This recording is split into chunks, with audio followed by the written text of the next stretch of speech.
Hi everybody, welcome back to Boss Up with Adele Chow, Season 2, Episode 2, The Power of Influence. And today, I have a very special guest. She's a very dear friend of mine. And the most special thing about her and her brand is that they created this product based on the most fleeting feelings, which is flowers. So put your hands together for Penny, the co-founder of BloomThis. Hi Adele, good to see you. Thanks for having me here today. Hello. Penny has been up on my old Adele Chow podcast, but Boss Up with Adele Chow is the very first time. Yes. And we wanted her on our season 1, but because she's heavily pregnant, oh my god, congratulations. Thank you. Yeah. And that's why she that time really cannot make it lah. Yeah. But now you're here. Yes. How are you? Maybe just tell us how are you feeling after? I think I'm feeling better right now. Yeah, that's why I gave you a call and said, hey Adele, let's do this before I can't do it anymore, right? So it's a good feeling to appear on screen again. You look good, by the way. Oh, thank you. Your face and hair is glowing. Thank you. You realize that? I personally don't, but people have been telling me that. So just now when you walked in, thank you, baby. Yeah, just now when you walked in, your whole face and your hair is very silky and very glowy. Oh, thank you. Yeah. When I was pregnant, I was like that also. Then after I gave birth. Please don't remind me of that. Yeah. So thank you so much for being on the pod. I think today we want to talk about, the power of influence and obviously the power of building a brand. And, we went out before, catch up before. And for those of you who don't know, Penny is the co-founder of BloomThis. We're a Malaysian platform. She always says it's a platform. It's not just a flower shop that obviously sell us flowers that give you a very warm, fuzzy experience. Yeah. So I think, getting you here today, it's really the best person because BloomThis is really such a big brand in Malaysia and obviously more to come globally. Yeah, but I think just wanted to know when you first started, with your husband, did you intend it to be where it is today? We intend it to be bigger. Really? Not just where it is today, because the vision has always been to make it a global brand. But of course, we want to start with the comfort of our home ground, which is Malaysia, in the Klang Valley. And of course, we want to build the foundation right before we go into big expansion into nationwide and Southeast Asia. And hopefully one day, we will chart the global map. Yeah. Yeah, I think let's U-turn a little bit and define what is a brand to you. Because guys, you all saw it. I think that BloomThis is really big, but you said, I want it to be bigger. So what is your definition of brand, in today's day and era? I think brand is about resonance, right? How one person can relate, right, to the mission, all right, or to the manifesto or to the ethos of what the brand wants to bring out, right? So it's about resonance. It's not just about how much money you make, advertisement, that you put it out there and all that. It's whether people can relate to your story, right? And how deep they feel about your brand. Yeah, your brand. And that is the services. Brand. Yes. Wow. Well, it made me think. For us, it's create and connect. So does our brand relate to creating and connecting? If the answer is yes, then we have a brand, right? Okay. What about influence? What do you think is influence in your lens, running the business for how many years already? This year would be our 10th year. Yes. Yeah. Wow. 1 decade. Wow. Yeah. Time flies. Yeah. So what is influence in your lens right now? So I think influence these days, right? It's no longer who shouts the loudest, who is drumming the loudest and all that. But influence is more of the quiet resonance as well, I would say, right? How how do people feel, or how do people connect to you or to the brand itself, right? So that's influence for me. It's no longer like, how big you are, but actually how rooted you are. And, back to the mission again, like what's your mission? Like what are you here to do?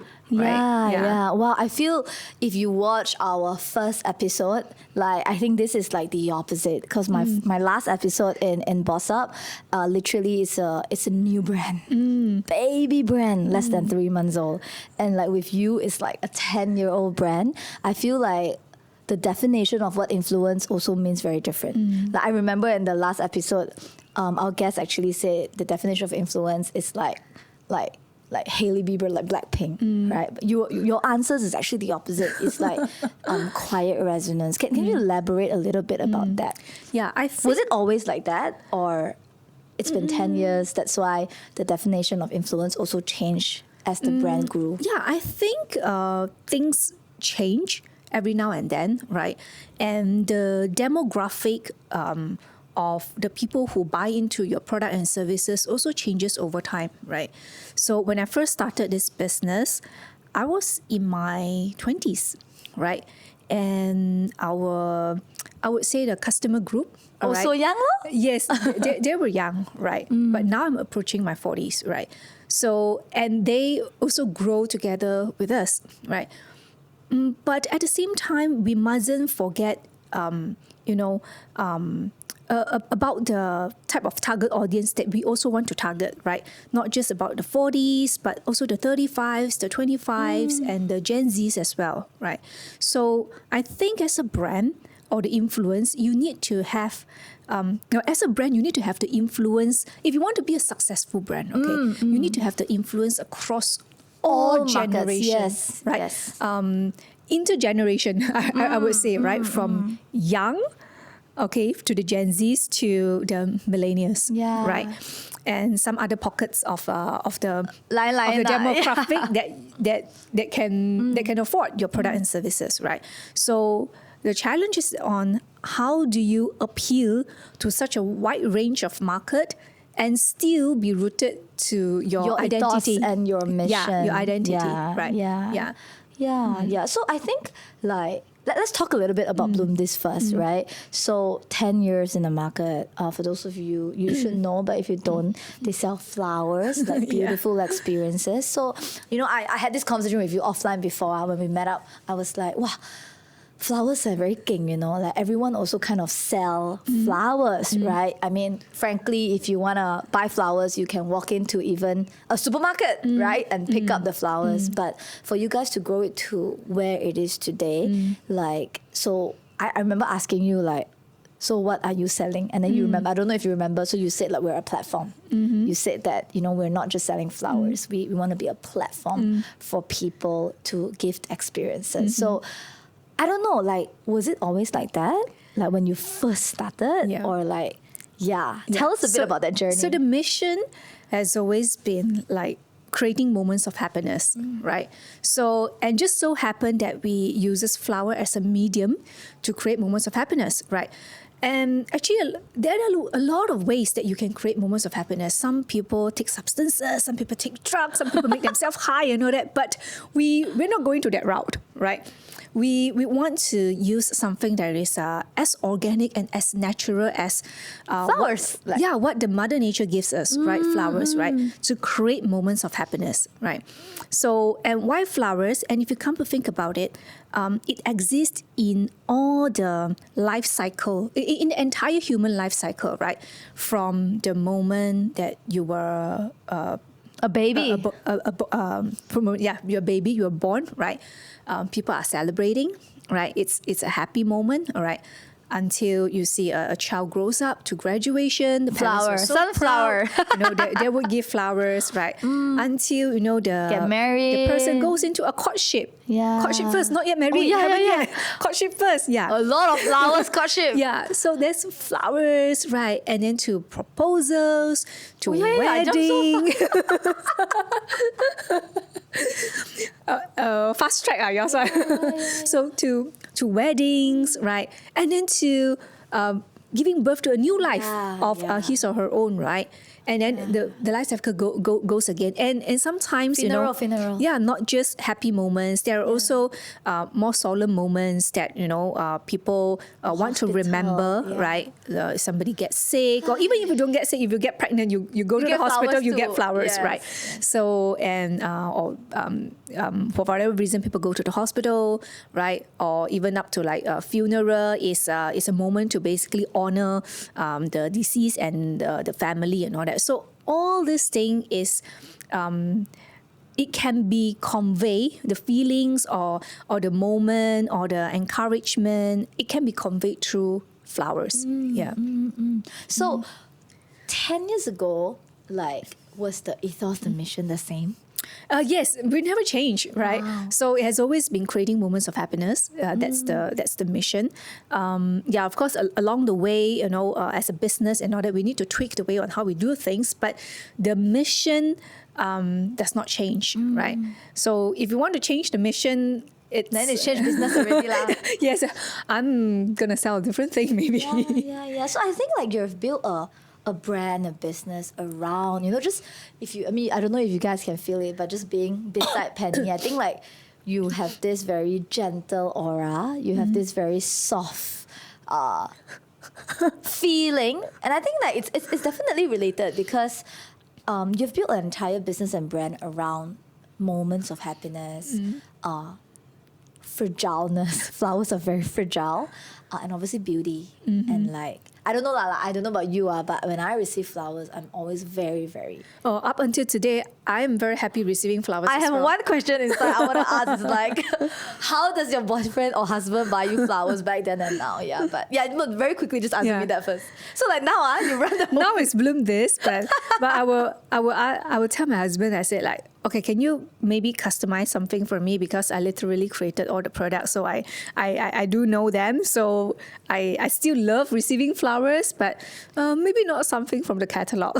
yeah. So cute. So he does that? Yes, he does. Yeah, my last flower was this year he didn't give me flowers because we were overseas. So, but last year he did. Yeah, my favorite flower is peony. Yeah, because it rhymes with my name, right? Yeah. Yeah. Yeah. Also, you will still demand one lah.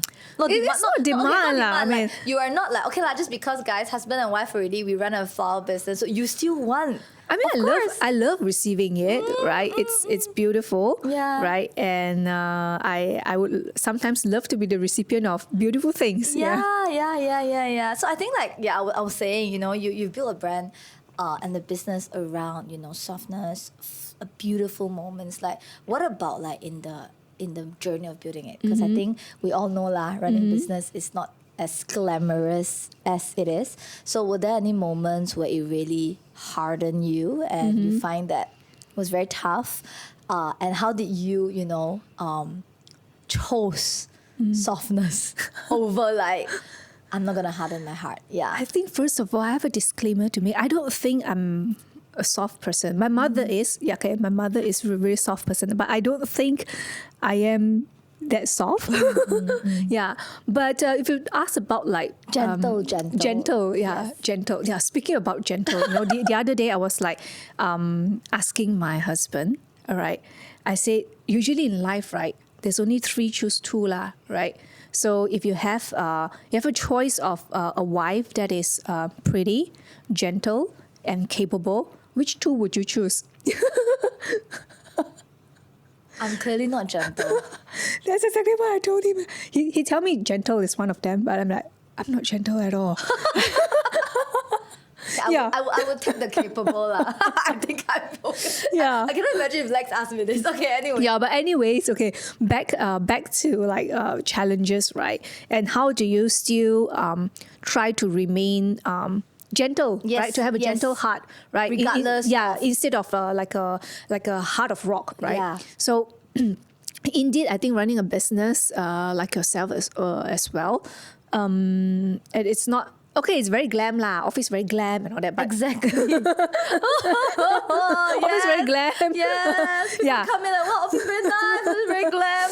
Yeah. But there's a lot of hidden moments, right? That we don't really show it up to external, all right, or even sometimes to our team members, because we want to maintain the encouragement to our team. So imagine if you are a leader and if you're seen beaten up and all that. People don't need, lah, yeah. our people need us, right? Yeah. So we gotta still show up lah, right? The best version of ourselves to carry our day, even though the days are tough, right? So what makes me continue like this journey is, I think, first of all, is like why you start this lah, right? And now it has evolved to a situation, all right, that it's no longer about yourself. It's no longer about like, oh, today you don't feel good, then don't show up lah. No, it's not about yourself. If you are a solopreneur, yes, maybe you can do that to a certain extent. Yeah. But we are running an organization, right? We have team members with us. We have lots of customers, right? We have our subscribers, our followers, and all that. You can't be, because today you don't feel well for whatsoever reason, and you disappoint everybody. Because as an entrepreneur and as a leader, right, I think it is responsible to show up. It is our responsibility to basically to shepherd our team, I would say, right? And to honor our customers, what we have promised them, right? And don't let the temporary disappointment, struggle, setback, to harden yourself, right? But of course, when we're faced with like different challenges and all that, it's an opportunity for us to learn. All right, and not to make the same mistakes again. Sometimes it is our mistakes, to be honest. We leaders make mistakes too, right? But sometimes it is not our mistakes, right? It's external. It's something else, right? It's the environment and all that. But we don't go into the blaming lens of like blaming everything. The circumstance, yeah. Yes, the people or the situation around you and all that, right? So we just have to look at the situation and find a way to go about it lah. So I don't know, I can't help but to feel, right? Do you feel some sort, like, you know, when you say showing up and, you know, like honor your clients and all, do you feel like sometimes it's like your flowers are allowed to wilt, like, but you're not allowed to do that? Yeah. I think if you ever feel sad or down and all that, you are definitely allowed to express your feelings, all right? You're definitely allowed to be vulnerable and cry and all that. But at the end of the day, after you cry, then you still have to work what? Yeah. I mean, you can cry. Yeah. You can be sad about it. You can even sometimes complain about it. But after that session, you still have to come back up and do the right thing, right? Unless you said that you want to close down your business lah. Then Then that's a different. Yeah. Then You still have to work though, by the way, if you want to close down. Yeah. Then you. Yeah. So I think to whether or not to allow ourselves to wilt, I think wilt is something that is like almost irreversible. Yeah. All right. So I don't think anyone should go into that stage, right? To allow any part of themselves to wilt, right? But you can take some time to grieve. You can take some time to cry it out. You can take some time off as well to clear your mind and all that. But don't allow yourself to wilt. Yeah. So, like, this is really a bold question. You know, like, you've been running the business for 10 years. And I think just talking to you, I can hear the mission very clearly, you know, to deliver happiness, to create moments of happiness. And, you know, flower is just that thing that will accompany us through it all. So tell us like that one moment, you know, when you're running the business while building the brand and obviously creating influence, whether it's influencing your team, your customers, your suppliers, your partners, just share with us like one very probably unforgettable moment that was a defining That one. almost made me wither, is it? Yeah, maybe. Yeah. I think it has got to do with a lot of a lot with how our body affects our mind. right? So I think one of the hardest thing for me, right? I think if a mental torment, I can take it, right? But sometimes the physical torment, it affects how the brain functions and all Yeah. that. So I would say one of the harder moment for me, right, is something got to do with my body lah. All right. So I was hospitalized for a couple of times in a year lah, all right, due to some of the health issues and all that. And the most recent one was actually the first trimester of my pregnancy, right? That's actually where you first started your podcast. Yeah. I actually rejected some. I tell them. Like yourself, I tell that I couldn't make it, right? But some I just couldn't get my strength to just even reply them at all, right? So I didn't have I didn't attend a lot of events, right? A lot of interviews as well. I mean the PR interviews and all that. I all have to stop it, right? Just because Your body couldn't. yes, my body just couldn't take it.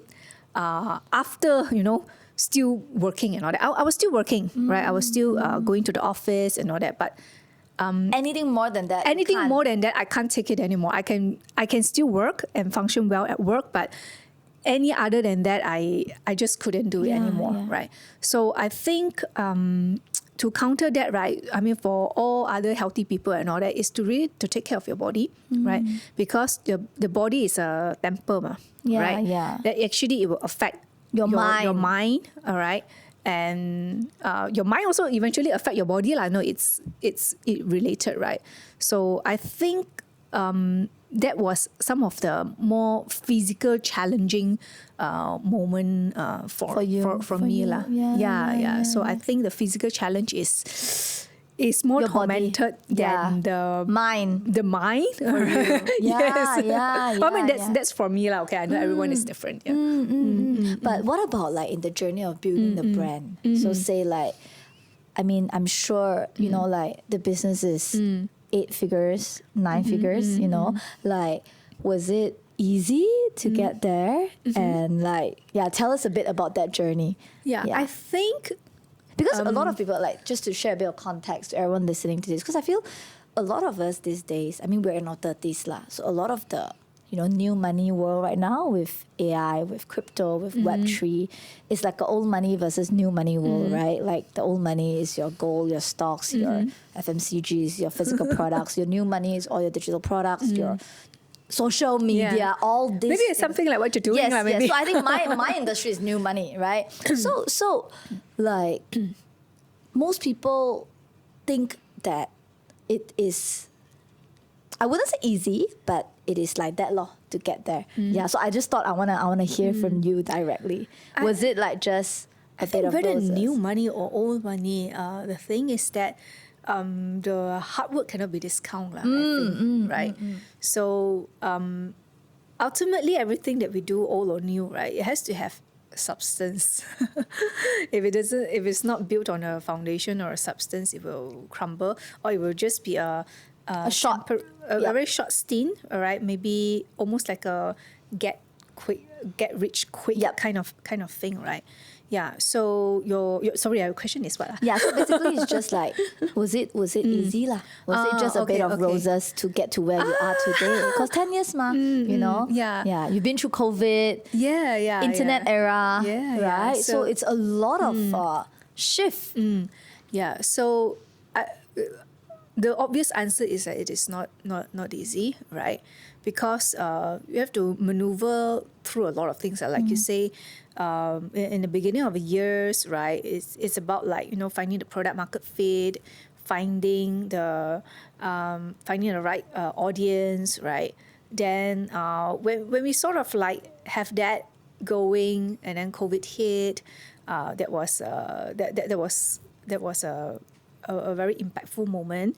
Then after that, we have the wars going on and all that, which actually affected Because us. it's important. Yes, because we're dealing with flowers, right? That is that we imported from other countries as well. Supply chain disruption, right? These are some of the external forces, right? That you can't really control. That you can't yeah. control, right? And internally, of course, I wouldn't say that everything is all good and rosy, right, in the organization, right? I would say if anybody say that it is, I don't believe them. Yeah. So we have good times, okay. Of course, we do have bad times. We have about like 120 people, okay, with us and all that. And with 120 people, you want to expect harmony? Come on, your house got 4 people, also not very harmonious already, right? You have baby crying, you have maid, you have a husband and all that, right?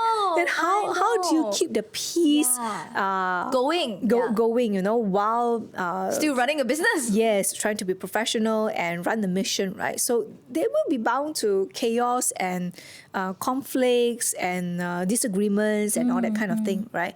And if you ask me, those are also hard moments, right? Because who wants to deal with conflict, exactly, right? disagreements. Yes, we all want peace and harmony. Yes, exactly. But at certain points, right, peace and harmony could be the one to kill you because everybody just want to be a peacemaker and then nobody they just scrub everything. Yeah, under nobody the carpet. wants to surface the problem or nobody wants to confront. Deal with it. Nobody wants to confront because it's a human nature that we don't confront people because scared lah or don't want to offend other people or we might be afraid that how would other people think of me if I bring it out and things like that, right?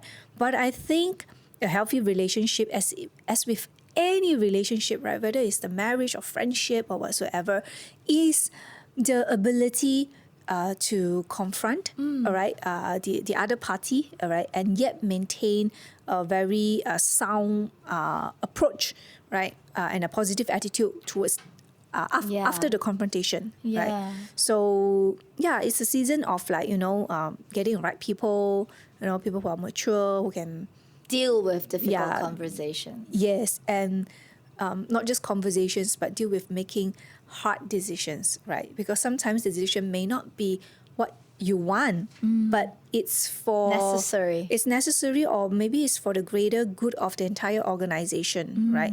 It's just that sometimes we can't see it at that moment in time, right? Yeah. So do you remember, this is me, but just curious I run our own business also. I know when we first had, say, 6 figures and then, revenue 7 figures and then eventually 8 figures. So do you remember one of these moments when you crossed, say, your first 7 figures, your first 8 figure?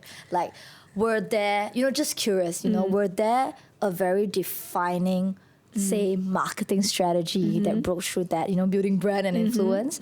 Or were there a very defining strategy that helped through that? I always believe in consistency, not about in one workout session, how hard or how repetitive how many times, right, that you push, all right? But it's rather of did you do it every day, right? So it's not about bang, that you got it big and all that. So we're talking about building foundations, building things right? So it's about repeating the thing again and again, even though it's boring, all right? But of course, the plan, it has to be the right plan. Yeah. Because if you make a decision over and over again, and it's stupid decision. Then you won't get your result, right? So it's about, the daily grind, doing the boring thing every day, right? That people don't see it. That's where, when the moment comes, you can seize the moment and you can present it or and the world will know lah, right? And there's no need to rush for it, I think. But most people now rush. They're other people make 8 figures already. I cannot still hit at my 7 figures. Yeah, but the person Yeah, who what's your make- take? Yeah. But the person who make 8 figures, they have a different modus operandi, right? They have a different way of work. They may have different resources that you may not have at this moment. And don't compare like Yes, that. yeah. And why do you compare, right? It's not healthy to compare like this. Of Yeah. course, we can wanna grow, We we are can- competitive in business and all that, but we don't compare to this level, because it's like there's a season for everything lah, right? Why people achieve such a result, it's because they have a certain resources that you may not have at this moment, right? So if you want that result, you may need to build up your resources, right? Or whatever it takes lah to go there, right? Yeah. Yeah. So like, you know, you clearly know what you're doing, and I think that it's been a decade, like 10 years. You have 120 people, and you clearly tried many different things. Like, were there a point where you asked yourself, like, is it worth it? Because I know, I mean, I interviewed you before, like you working with your husband, now with a second baby. Oh my God, I'm really genuinely very curious. Like, how will the next 3 years look like? Because are you going to be breastfeeding, you know? I don't know. I'm really very curious, because I think when you had like Sarah, it was 7 years ago. Obviously, the business was only 3 years old, right? Like now it's probably 10 years old.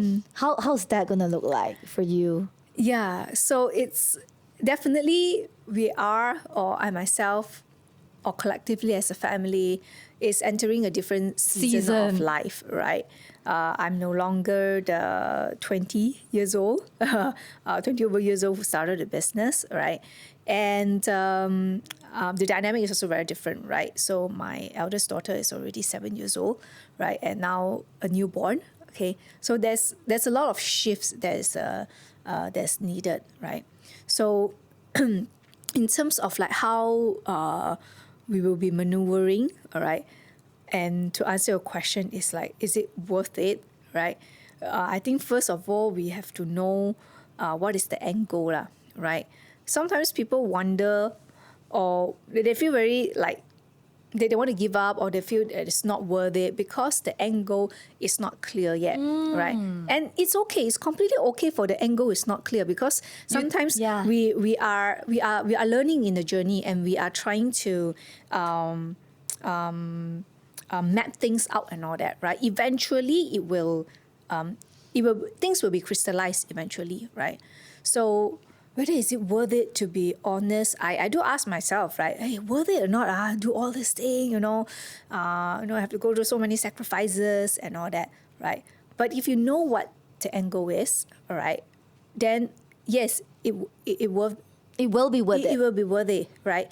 And because life is about 3 choose 2, ma. Just now I said it already. You can't have everything, right? I love that. That's the fact. You cannot have 3 over 3. You got 2 over 3. It's very good very good already. right?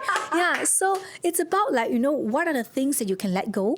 All right. What are the things that you can temporarily sacrifice, or temporarily don't pursue? All right. And then you have to answer to yourself of whether it's worth it or not. Because the things that you just have to know that life cannot be perfect. It cannot be 3 over 3. Correct. It's 2 over 3. Yeah. And that's why, right? Like I haven't really talked about this before on the podcast, but I feel a lot of people these days, they really romanticize like founders.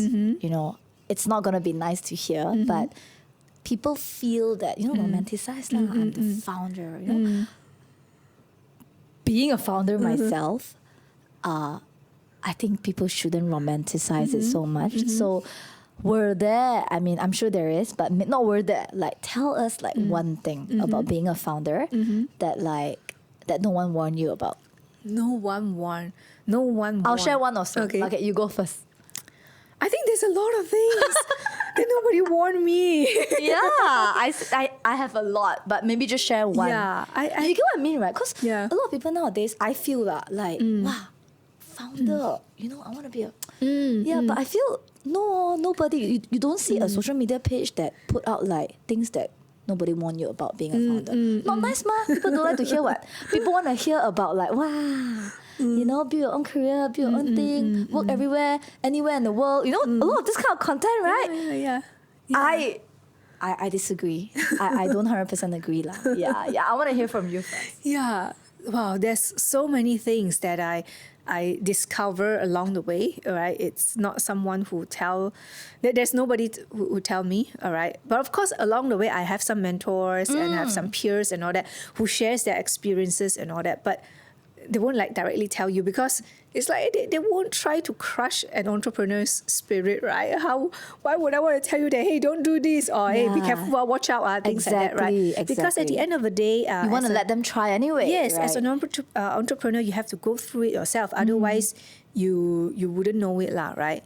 So I think one of the many things that I think I wished I would have been warned, all right, is about like wow, this is really tough. I'm trying to scramble which one should I share over here among so many, right? It's about like profitability lah, I think. Yeah. While a lot of companies out there, right, they may seem like, okay, like revenue, right? Good in fund, they have a lot of fundings and all that. But at the end of the day, or how loud they are on social media, all right. But at the end of the day, it's about your bottom line, right? Are you making the profit, all right? Do you have enough to pay for all this thing, right? To pay the bill, to pay for people's salary especially, right? So the profit is very important, and not just to run a vanity business, right? And not like just an empire, right? like a vanity business lah, where like you can have a lot of followers and whatnot, but you may not have the sale. At the end of the day, it's like, as a business, how do you make the sale? Yeah. Right. So do you have the sale or not? Yeah. So true. Yeah. For me, I think like if there's one thing, I mean, I have a few also, but like if there's one thing I really wish, because nobody told me, when I started Seventh Vault, it was really just a girl with this dream of like, oh, nobody gonna do it, I'm gonna do it, I have time, I have energy, I'm just gonna crush it, I wanna, get paid for it. That's how I went to it. I really feel that the one thing I wish someone warned me is like, look at your books every single day. I feel like the early days, I was so quote unquote passionate about what I do. The books is the last thing I see. So it's very similar. Yours is profitably, mine is the books. Yeah, which is at the the end same thing. It's a number lah. Yeah, Okay. yeah. So I feel like early days, like I learned the hard way. So like it was only I've never really shared this openly before. It was only like my second year ending. Then I look at my bank and I'm like, didn't my sale is this amount? How come my bank only this amount? It was lesser lah. Yeah. Then I'm like, let's go and have a look, because I have an accountant ma. So I start checking, then I realized that there was X amount of money not collected because of my service ma. Right? Then I'm like, bad debts. Then I'm like, how come didn't collect? Then I trace and long story. So it's like, oh, nobody asked, nobody scold, no price to pay. Adele happy, passionate, closing more deals. Then I realized that like cash flow was a thing. Then I realized, oh, how can you only look at the books the last thing of the month when you want to pay people's salary? Only you look. Yeah. So I realized that no, the bigger you scale, the number one thing you need to look at early of the month is the numbers. Like, do you even know where your money is going? Like exactly what you say. I look at all this. I'm like, we spend this 10K, 20K. Like it's different. I mean, frankly, I started this Boss Up podcast after doing it for 2-3 years, just using a Zoom. We didn't invest in any equipment. After that, only I told the team, okay, now I think we have some budget just to do like, for fun. And then we bought like a whole bunch of things. So I feel like if you're watching this episode, like there are a lot of times you need to ask yourself, if you're thinking of starting a brand or even building influence. I think influence is another thing. People buy ads, right? They spend on glamorizing events, for content, for assets. At the end of the day, okay, I want to ask you this. Okay, this is not in the script. Like, how do you actually measure success for dollar and spend on these things? I'm really just curious because you're selling flowers, So say you want to do a Valentine's campaign or a Mother's Day campaign, obviously, right? You don't have to tell me your strategy, but how do you measure? If someone say like, oh, let's throw a whole flower party versus the sale that you get, the branding that you get, what goes through your mind? I think it goes back to like, what is the objective of the campaign, right? Is it for branding purposes, for awareness purposes, or is it for conversion purposes, right? So if it's for conversion purposes, that is very easy, right? It's just about the how much sale do you get from the campaign versus how much you spend, right? Then you get your cost per sale. Yeah, then you can get your ROI already, right? But for branding and awareness, it is somewhat a little bit more tricky, right? Because people don't they don't buy it directly from you. They don't buy it at that moment when you run the campaign or you run the flower party that you mentioned, right? Oh, I love the flower party. They don't buy it at that point of time, right? But it is something that may help you to create or strengthen your brand position, right? Something that you want the market to be aware of. Let's just say you have this new product, right? Or you have these new services, right? So that is a different objective. So then that one is measured very differently. Then you need to have a budget to run this thing, right? And the ROI is very different. Is a different thing, right? The ROI could be you want to measure how many people write about you, right? How Reviews, many reviews, how many people, how many medias have covered you, right? Or how many influencers actually tag you, how many influencers or the people who visited event mentioned about you, basically your there is some sort of way to measure still. There's digital footprint, yeah. What's your digital footprint, right? So that is not directly correlated to sales, but there is also still an ROI because every likes or it's still there. Yes, exactly. Yeah. Just curious, just last one. We're almost at the end already. I'm just curious, like, so for the business model itself, I just thought about this. I just wanted to ask, like, if you're not comfortable, it's fine. I'm just curious, like, do you have this thing called, like, maybe like the VIP tier where you do subscription? Oh, yes, we do. And then, like, you give them a different kind of experience. Like, we do. Yeah. So I'm not sure. Maybe you can go and check your account as well. There is we have a reward system, right? That we have a different tier of our customers, right? The higher the tier, then of course there are more exclusives, right? For example, they may enjoy a higher discount or even a pre-release of the product. Do you do right? community or goodies? events? Yeah, yes, we do. Like for the we do. high tiering one. Yeah, because I know I just saw this on Xiaohongshu like lately in China, which I felt like super brilliant. I mean, I don't know, like, if you do, then good. So what they do is that their highest tier clients, which is all the 很有钱那种富台啦, you know those China, right? They have this thing called like really called a flower party, and then they host all of them there. Then they bring their girlfriends there. They pop champagnes and everything. Basically, they 给他们情绪价值. They give them the emotional support, but they don't buy one. So they just give them that, and then when they walk out, they just keep selling the cards, like the Hey Car. Like you buy straight away, like 5K. You get what I mean? Then straight away, this 5K you have to utilize in the next probably like just 6 months. Okay. Yeah. Do you do something like that? I haven't seen a black card yet, but yes, we do flower parties. Okay, but probably we can incorporate. Yeah. Okay. Yeah. I think that's the end. I mean, that's the gist of it. But I think that before we end the podcast, thank you so much for sharing. But I just want you to end with this to all our audience. If you want to boss up, you just answer this for me. Okay. If you want to boss up, you need to. Wow. You can think about it. We cut this part. Yeah.